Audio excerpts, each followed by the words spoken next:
보시는 것처럼 미국과 중국이 느닷없이 반도체 전쟁을 벌이면서 그 사이에 낀 우리나라의 처지가 난처하게 됐습니다. 잘하면 몸값을 높일 기회가 될 수도 있지만 잘못하면 양쪽에서 다 공격받는 어려운 처지가 될 수도 있습니다. 오늘은 한국 반도체 생존 전략을 따져보겠습니다. 윤석기 기자. 네. 바이든 미국 대통령이 이렇게 웨이퍼 흔드는 사진을 공개한 데는 다 이유가 있는 거겠죠? 네, 흔히 이 산업의 쌀이라 불리는 반도체는 4차 산업혁명으로 그 수요가 폭발 중인데요. 예. 미국의 고민은 첨단 기술은 있지만 자국 내 반도체 생산 비중이 적다는 점입니다. 전 세계 반도체 위탁 생산 시장에서 미국의 점유율은 지난해 7.4%인 반면 대만 기업인 TSMC가 52%, 한국의 삼성전자가 19%에 이릅니다. 게다가 이들 업체들이 중국과 지리적으로 가까운 곳에 밀집해 있다는 점도 미국 입장에선 부담이죠.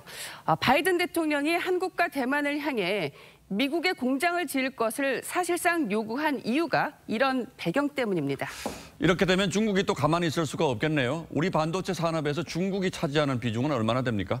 이 반도체 수출만 놓고 볼 때 우리에게 가장 큰 시장은 미국이 아니라 중국입니다. 지난해 국내 총 반도체 수출액 991억 달러 가운데 중국의 비중은 약 40%로 미국의 5배 정도입니다.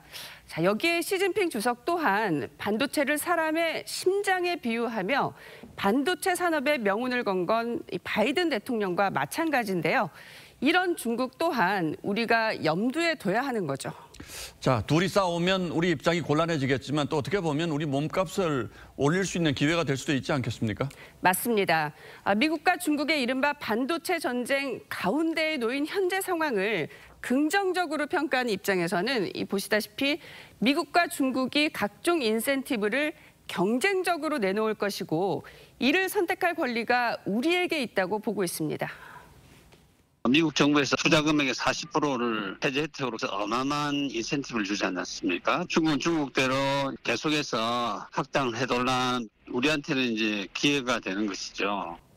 이게 우리에게는 가장 이상적인 시나리오겠습니다만 이런 당근 대신에 두 나라 모두 또 채찍을 꺼내들 가능성 이것도 배제할 수는 없죠.